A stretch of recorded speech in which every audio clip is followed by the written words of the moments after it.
The time is 8:45 p.m. This is the Sri Lanka Broadcasting Corporation. Here is the news edited by Dilini Gunawardena and read by Tilani Pires. The headlines. The President pledges comprehensive government support for differently abled war heroes' welfare. Special security arrangements will be carried out at mosques in view of the Ramadan festival. The Central Postal Exchange receives record-breaking volume of goods for delivery this New Year season. The Election Commission begins preparations for presidential polls. 2,500 English teachers will be recruited to teach in the English medium. And on international news, Premier Netanyahu says no force in the world can stop Israel from invading Rafah. And on sports news, tennis, Saudi Arabia is to host the Women's Tennis WTA Finals for the next 3 years. The President Ranil Wickremesinghe reaffirmed the government's commitment to providing comprehensive support for the care and welfare of differently abled war heroes. He made these remarks during his participation in the distribution ceremony of electric tricycles for differently abled war heroes at the Ministry of Defence Headquarters Complex in Sri Jawadanapura Kotte this morning. The initiative implemented by the Ranaviru Seva Authority aims to enhance the living conditions of differently abled war heroes and their families. As part of the first phase of the project, 50 electric tricycles were distributed, representing an expenditure of 17 million rupees. This effort underscores the government's dedication to ensuring the well-being and empowerment of those who have served their country. President Wickremesinghe expressed his heartfelt gratitude to the war heroes who made immense sacrifices to safeguard the unity and freedom of the country. He announced the allocation of funds for the procurement of additional 75 electric tricycles for differently abled war heroes, highlighting the government's unwavering commitment to their welfare. He noted that compared to other nations, the Ministry of Defence of Sri Lanka demonstrates exceptional dedication to the well-being of war heroes. The Minister of Public Security announced that special security arrangements will be put in place at mosques across the country in view of the oncoming Ramadan festival. Accordingly, 5,580 policemen, 510 police special task force personnel and 1,260 Triforces personnel will be deployed for security. According to the ministry, this special security plan has been prepared following discussions with the Maulavis of all the mosques belonging to each police division across the island. Thus, the necessary security will be assured for 2,453 mosques out of the 3,203 mosques across the island where religious services are to be held.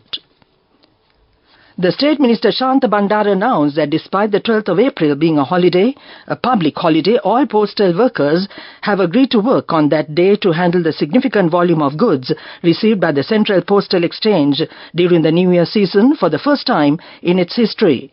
He noted that this decision was made to accommodate the surge in demand for postal services during this festive period. The State Minister highlighted the shift in consumer behavior, noting that individuals who previously experienced long queues for fuel are now gathering to purchase apparel and other goods. He attributed this change to the success of the nation-building program initiated by the government led by President Ranil Wickremesinghe.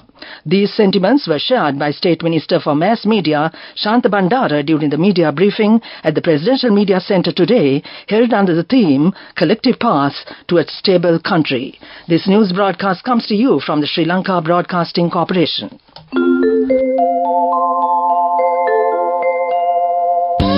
People's Bank Excelsior. Live the life you want.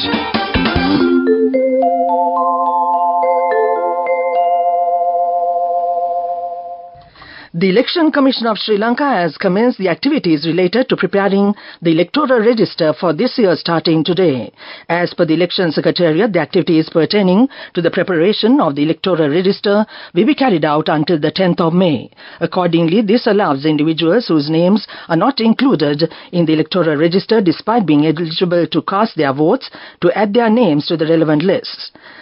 Thus, the Election Secretariat further announced that the eligible voters now have the opportunity to include their names in the electoral register from the respective Grama Niladhari officers of the election officers or the election officers across the island. The Election Secretariat further announced that the eligible voters now have the opportunity to include their names in the electoral register from the respective Grama Niladhari officers or the election officers across the island. Meanwhile, the Election Commission will be authorized to call for nominations for the presidential presidential election on any date after the 17th of July 2024.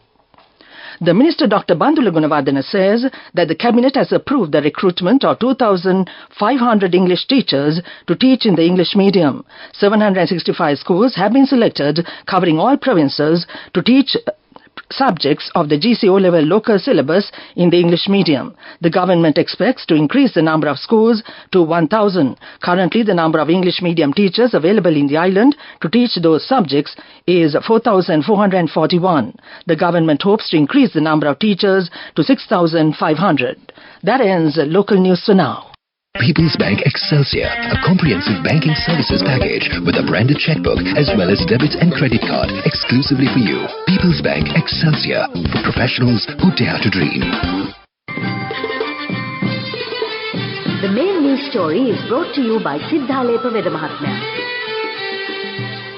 The Cabinet has approved the revised Electricity Sector Reforms Bill. According to the government, the bill was revised to include proposals following public consultations and suggestions from experts in the relevant field.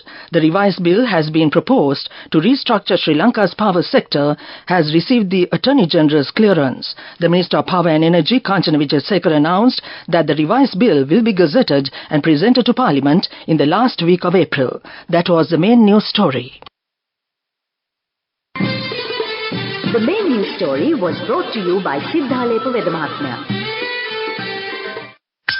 Watch Live is brought to you by CIB Navy offer valuable gifts and gift vouchers, 25% discount for bank cards till 10th of April. Visit CIB today. CIB revives once always. And on Watch Light tonight, the Department of Meteorology has issued a heat index advisory for the northern, north central, eastern, western, Sabaragamuwa, northwestern and southern provinces and the Matale and Moraragala districts. According to the department, the heat index, which is the temperature felt on the human body, is expected to increase up to caution level in the above-mentioned areas. As per the advisory for caution level, fatigue is possible with prolonged exposure and activity, while continuing activity could result in heat cramps. That came to you in Watchlight. CIB Navy offer valuable gifts and gift vouchers, 25% discount for bank cards till 10th of April. Visit CIB today. CIB revives once always. Coming up, World News.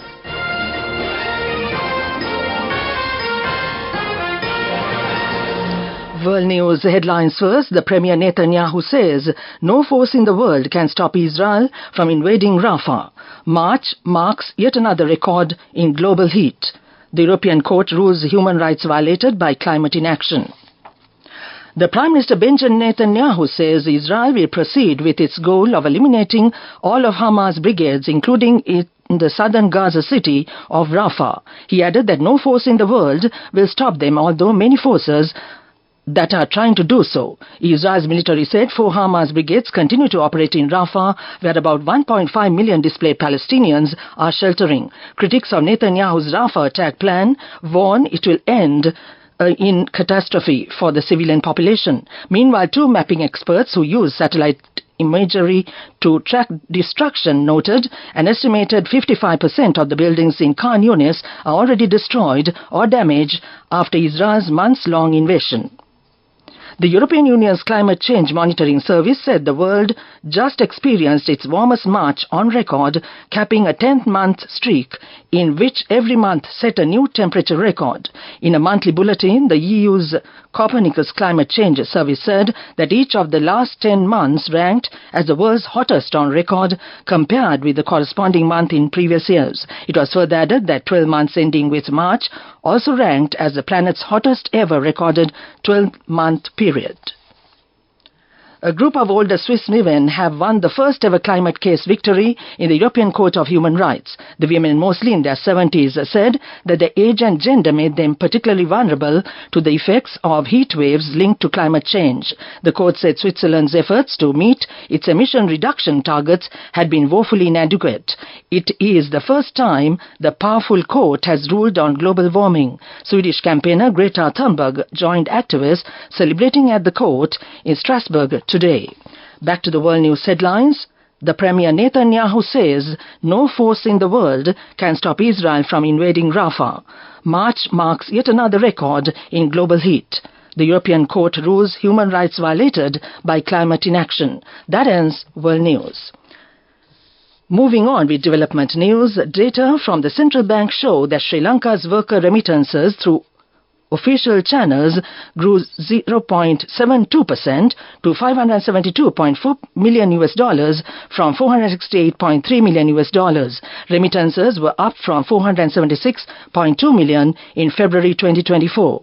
Monetary stability was restored in the last quarter of 2022, improving the credibility of the exchange rate. Monthly remittances have been above $475 million from May 2023. That came to you in development news.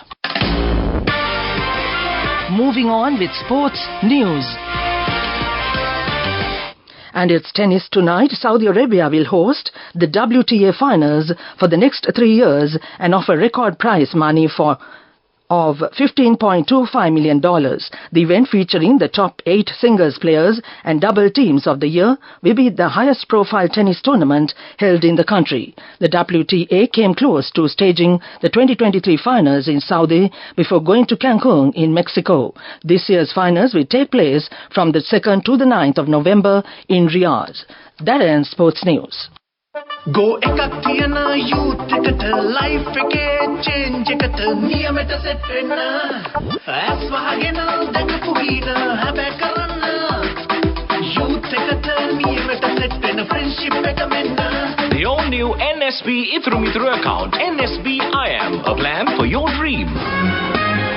Business News, sponsored by National Savings Bank, the safest place for your money. The 21st edition of the Culinary Art Food Expo 2024, spearheaded by Chefs Guild Lanka, will take place from the 7th to the 9th of June at the Sirimava Bandaranayaka Memorial Exhibition Centre. The event features culinary competitions, trade stalls, food festivals, cookery demonstrations and cooking classes. It will also feature the Tea, Coconut and Spice Festival, highlighting the island's expertise in these signature products and attracting a plethora of relevant stakeholders. That came to you in business news. Business News, sponsored by National Savings Bank, the safest place for your money. Go ekakthiyana youth එකට life එකේ change එකට නියමෙට set වෙන්න ඇස් වහගෙන දැකපු හින හැබැ කරන්න youth එකට නියමෙට set වෙන්න friendship එක මෙන්න. The all new NSB Ithru Mithru account, NSB IM, a plan for your dream. The Securities Exchange Commission of Sri Lanka, in collaboration with the Colombo Stock Exchange, hosted several teacher training programs for teachers of the established 100 capital market clubs across the country. These programs were conducted in all 3 languages from the 13th of March to 4th April at teacher training centers across the 9 provinces of the country. This program is a strategic initiative designed in collaboration with the Presidential Secretariat and the Minister of Education as well, aimed at fostering financial literacy throughout the education system of Sri Lanka. That ends economic news. Weather report. Showers or thundershowers may occur at a few places in the western, Sabragamua, southern and northwestern provinces after 2 p.m. Misty conditions can be expected at some places in the western, central and Sabragamua provinces and in Gaul and Mathura districts during the morning hours. That was the weather report. And now to end this news broadcast, the main points once again. The President pledges comprehensive government support for differently abled war heroes' welfare. Special security arrangements will be carried out at mosques in view of the Ramadan festival. The Central Postal Exchange receives a record-breaking volume of goods for delivery this New Year season. The Election Commission begins preparations for presidential polls. 2,500 English teachers will be recruited to teach in the English medium. And on international news, Premier Netanyahu says no force in the world can stop Israel from invading Rafah. And on sports news, tennis, Saudi Arabia is to host the women's tennis WTA finals for the next 3 years. That ends this news broadcast, and now it's back to Romesh Piris this evening. And of course, he's all set and ready, I'm sure, with all your favorites in music at your request, of course. Back to you, Romesh, once again.